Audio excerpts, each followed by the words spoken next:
Hello, everyone from where you are around the world. Welcome to Everything Golf.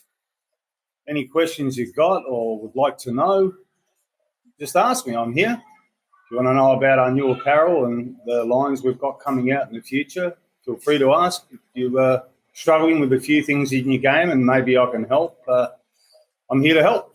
And it's an open forum. The only thing I would like not to happen is to get any abuse while we're here, because that'd be nice. So, here I am. Ask away. So, I'm here in Australia at the moment in Queensland. It's supposed to be perfect one day, or beautiful one day, perfect the next. Well, it ain't so perfect today. It's really overcast, cloudy, raining, but it's a beautiful day nonetheless, because we get to talk about golf. And golf's a love, it's a passion. I started all this, as you can see right here. I got fed up with overpriced big brand names, buying their clothes and then getting crap quality. I put it in the washing machine, the colour would run, stitching would come undone, labels would fall off the back of a pair of pants. Well, that's funny enough. I bought a pair of pants from a big name label, put them in the wash as we do when we get home so I could wear them on the course.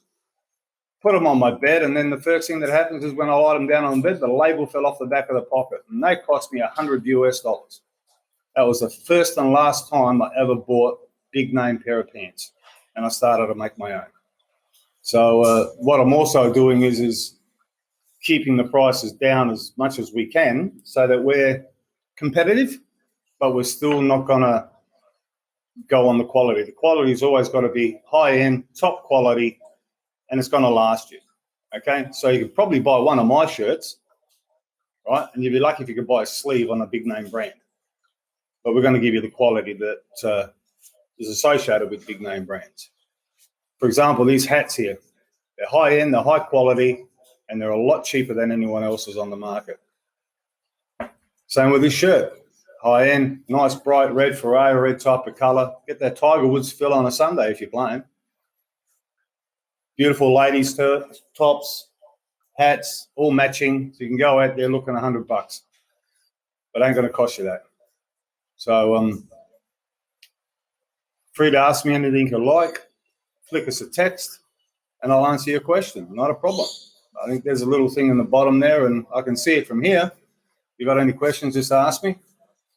A little bit about myself. Played soccer most of my life as a semi-pro and a pro. Retired from that, had nothing to do, and was working one day and got invited to come out for a game of golf. Came out the next day. I had no golf clubs, no hat, no ball, no tees, nothing golf related. I came out with this guy, and we hired a set of clubs, and he gave me some tees and some balls, which ended up being a lot of golf balls, and I mean a lot of golf balls. And played my first round of golf up in Queensland, and I fell in love with the game, but my score was about 128 was my first round of golf. That was on my scorecard. I think I lost close to about 16 golf balls. So, but I still had a lot of fun. Had a few drinks while we were out there as well. So it was a social thing. But after the game, I said, you know what? I like that. We've got to do this again. So started doing it regular.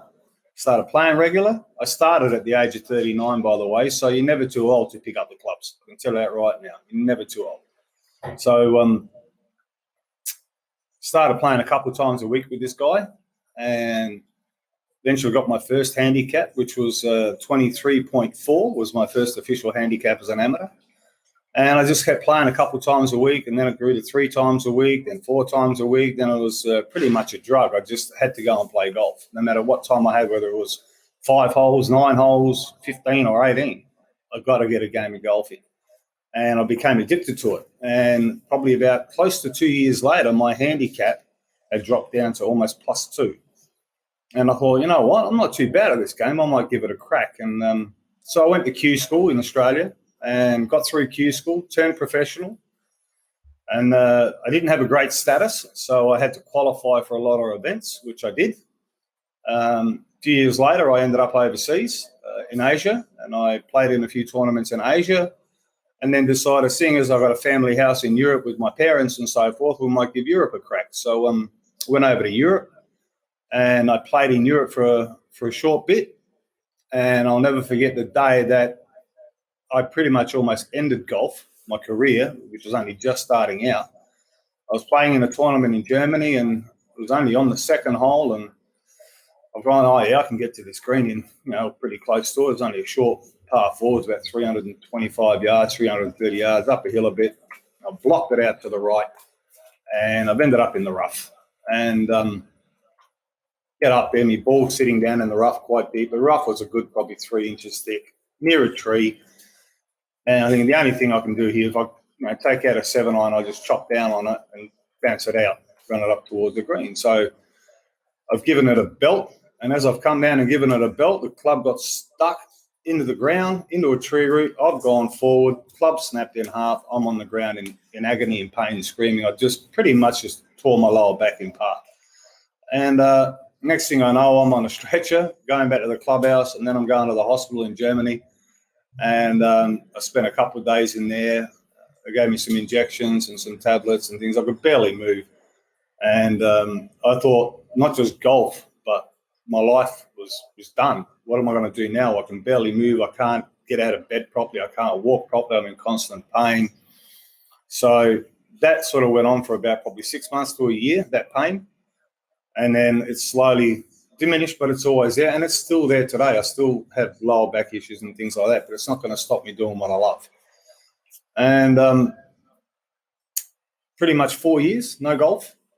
Came back to Australia in 2016, middle of 2016, and decided, right, we need to get fit, get healthy, try and strengthen the back, because I miss the game that much. I'm watching it on TV all the time, and the passion is just, I've got to play. And started going to the gym. I ended up with a PT, got me back into shape, strengthened my lower back, and I thought, right, let's see if I can go out and hit a few balls. So I went out gingerly, hit a few balls, and felt not too bad. And I got some physio work done, and then I had some more training sessions in the gym, trying to strengthen my core. And probably been about 8-9 months into the training of fitness and everything else, and I decided to start playing again properly, and I did. And then I was doing pretty good at it. I was nowhere near what I used to be when I was in Europe, but I thought, what, if I just persist, hopefully it'll all come back to me in a bit at a time with practice, and get the head right. I might be able to start playing again. And I'm thinking, well, I'm at that age now where I'm probably only a couple of years away from being a senior and playing on the senior tour, if I can get on it. So I like Asia. Love the golf courses over there when I was there, and I've been there quite a fair bit, back and forth.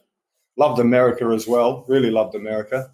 But I thought, closer to home, I get to come back, see my family, my daughter. So I'll give Asia a go. So January 2020, sold up everything I had in Australia. I didn't own my house, if you want the truth. I'm not some rich guy trying to come out with a label and trying to do all that sort of stuff. I'm just like you guys, right? Everything was expensive for me in golf, always has been. I wasn't silver spooned or had all the sponsors behind me. I had none of that. Everything I've done in golf so far, I've done off my own back, and that's the truth, okay? Including this label. I put my own money, my own backing, and my own everything into this, right? But I know what I'm giving to the people out there in golf is a top, high-end quality product. And they're going to love it, they're going to feel great, and they're going to look great in it. And it's one of those designs that I've come up with that's timeless. So you can wear it today, and then a year later, it's still going to look like you just bought it. And that's what we all want. We don't want to keep throwing clothes out of our cupboard because, oh, look at that pattern now. Oh, no one's wearing that anymore. We'll throw it out. No one's going to throw it out. Don't have to throw it out. You can keep it. And back to the golf thing. So I sold up. I sold my furniture. I collected the last bit of money I had to get me over to Thailand. And I went to qualifying school in Thailand for the Champions Tour, PGA. And I thought you had to shoot a certain score and you get in on the senior tour. Well, when I arrived, that sort of quickly changed. I found out there's only 3 tour cards available to get on the Champions Tour of Thailand. And I've gone, well, that's not what it says here, but that's what they told me prior to tee-off. And there was about 58 guys, 3 cards on the table. And I was playing some pretty good golf. Not still at the level where I wanted to be, but I thought good enough to possibly get me a card or get me in, thereabouts. So, as you know, over in Thailand, most of the caddies are ladies. Very few are men. But there was a caddy at this golf club, was a guy caddy, youngish, and I asked the caddy master, does he know anything about golf? Because all the ladies are trained over there. They're trained to read greens. They're trained to know the golf course, know everything about it. And I asked, does he know anything? And he goes, actually, yeah, he's a good golfer. I said, what's his handicap? He goes, his handicap is about 5-6. I'm going, okay, I'll take him. So got this guy over. We had a bit of a chat. He could speak English pretty good. So that was also helpful. He knew the golf course, obviously, being a caddy at the club. And I gave him a sheet of paper, which I had laminated, and I had all my yardages on it. And how far I hit the driver, good, bad, medium, the type of ball flight I had written on there. I generally hit a left to right shot or straight. So he had all this information. And then we get to the first tee, and I go to grab my driver. He puts his hand on my hand and says, no, and he gives me a 3-iron. And he goes, you only just need to be in the middle of the fairway with your yardage. You're not going to be any more than maybe a 9-iron or a wedge, maybe even 8-iron if you don't hit your 3 good. So that's how we started off. So this guy pretty much was taking control around the course of what clubs I was going to use because he knew it back to front. And that's how we started. A 3-iron, actually had a 9-iron coming in, nervous putt, made the par, walked off to the next one. And then with par 5s, because of the length I sort of have and still sort of have today, my average ball flight is about 265 yards. It's my average ball flight. Now probably a little bit less a few years down the track, but still around the 255, 260, somewhere around there. And we get to this par 5, and I always loved the par 5s. I love to give it a go, see if I can get there for 2 or get close to. I like to give it a rip. Get this par 5, and it's got it sort of goes like that, and then like that. And I'm thinking, if I cut the corner, because I'm looking at the yardage book, if I can cut the corner there, I can leave it there, then I've only got like a mid-iron in. And we're on the tee block, and I'm speaking to the caddy, and he goes to me, it's 235 yards to that water, because there was actually water across one part. And then there was actually, I didn't know, in the yardage book, it didn't have another lot of water. But there's actually another lot of water further down. So you've got like that section, and then the green. So what does he do? He gives me the 3-iron. And I'm on a par 5 3-iron. Are you kidding me? He goes, yep. Hit the 3-iron down to that corner where the tree's on the left. Hit it out to the right towards a bunker down there. Done. So I've done that. Next one, boom, another 3-iron. Clear the water. And then I've got a little wedge in, made birdie. Now, if I'd have did it my way, because everything left, if you didn't clear the trees, you're in the jungle and you're pretty much dead OB re-tee. So that was my mentality on a par 5. But lucky enough, this kid, great caddy, and he managed me the whole way around because I like to play aggressive golf. A lot of us like to give the ball a bit of a whack. We want to get it there in 2 on a par 5 or close, or even on short par 4s. We want to try and get it up there close. We want to do that Bryson DeChambeau, like just let it rip, get as close as we can. It works out great. If not, well, then you're looking for a golf ball in the trees or it's in the water wherever you're playing on the golf course. But and it's a 3-rounder on senior tour. And after the first round, I was even par. Made some birdies, made some bogeys. That's golf. But I was quite happy. Went back to my little. Now, as you see, most golfers that play on tour, you only see them, with the fancy hotels, the fancy cars pulling up and things like that. Not all of golf's like that, right? Now, even when I was at this qualifying school, for 4 days. I was staying in a place that wasn't costing me any more in US dollars, about $25 US a night to stay in. And all it basically was a room, TV, and a shower. That's it. And a little porch to sit on. That was my accommodation for a Champions Tour qualifier. And I had a friend that came with me, and they drove me back and forth to the golf course, which was nice of them, and I appreciated it very much, because otherwise I would have been catching a taxi. Wouldn't have been expensive, but just a hassle. Second round, couple over. Last round, even par. And on the last day when we were teeing off, I was on the leaderboard. I was leading the comp by about probably 8-9 shots. When my caddy turned around and says, we're just going to do the same thing. We've got the yardages. We've written down all the clubs I've used on every hole, and we're just going to stick to that. And we did, and we stuck to it. But I was getting sort of really comfortable with this guy, and then nervous and comfortable. It wasn't him. It was me thinking I'm this close to getting a PGA Tour cut on the Thailand Champions Tour. And we got about 4 holes to go, and we come to the hardest hole on the course, which is basically a 90-degree dogleg. I'm teeing off over here, greens over here, all of this, water.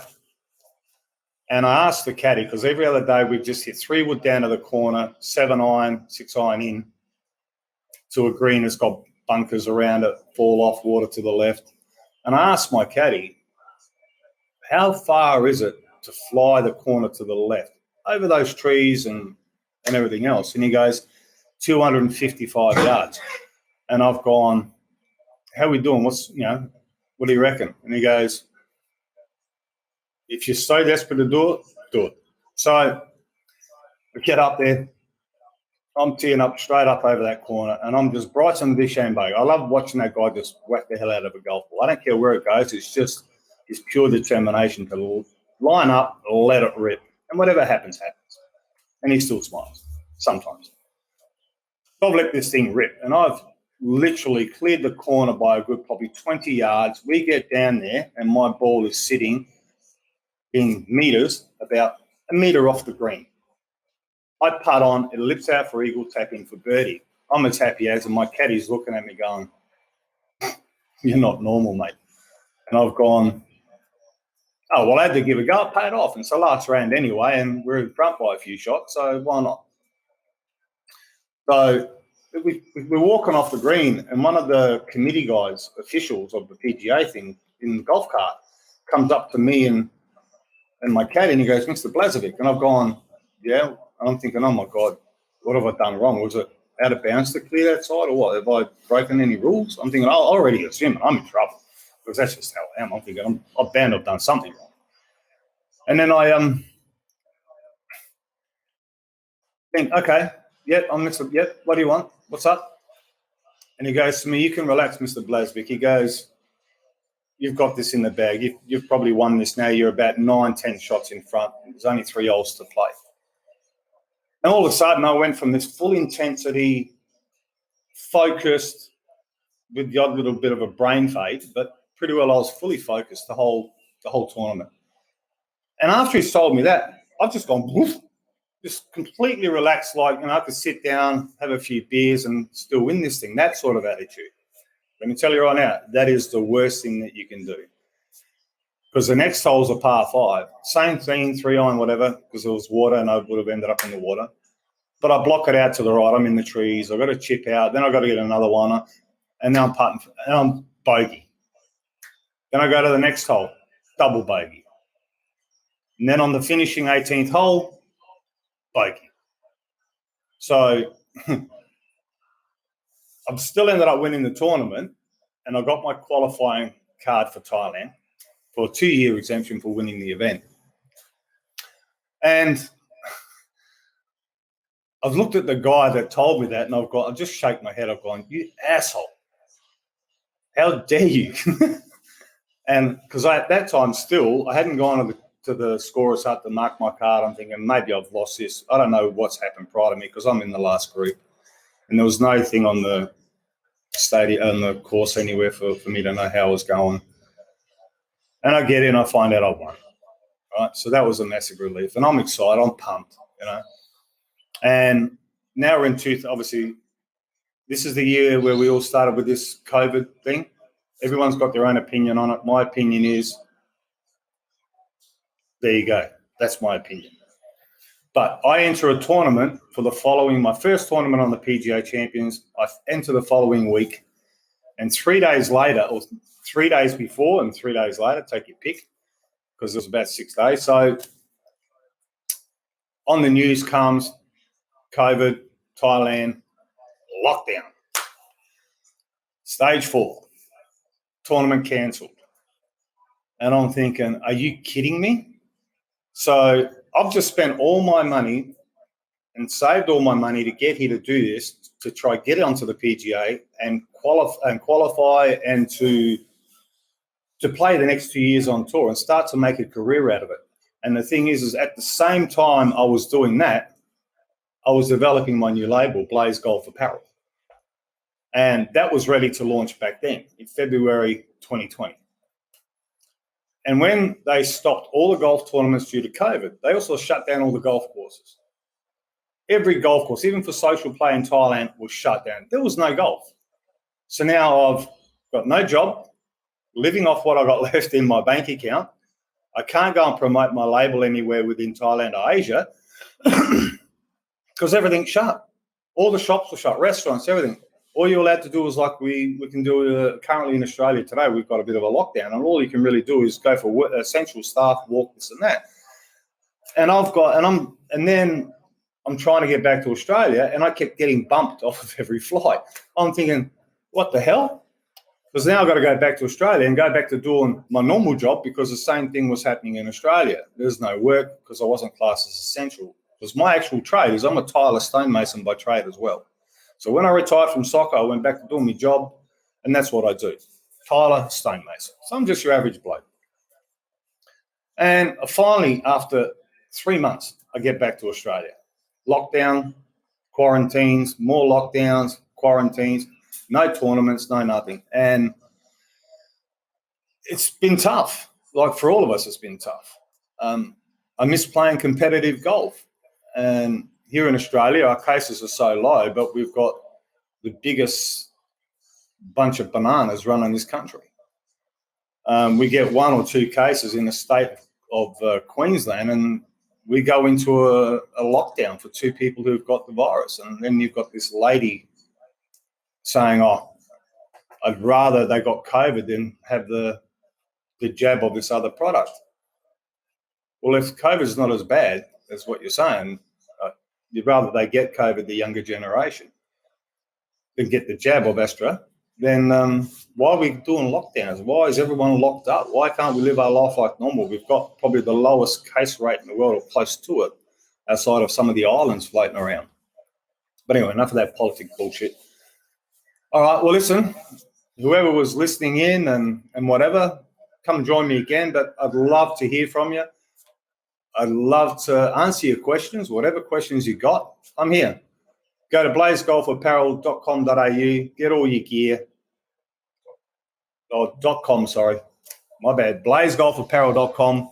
Hopefully next week, same time, same place, we'll see you here, and I can start answering some of your questions. Thanks for coming, everyone. Have a great day. Great golfing.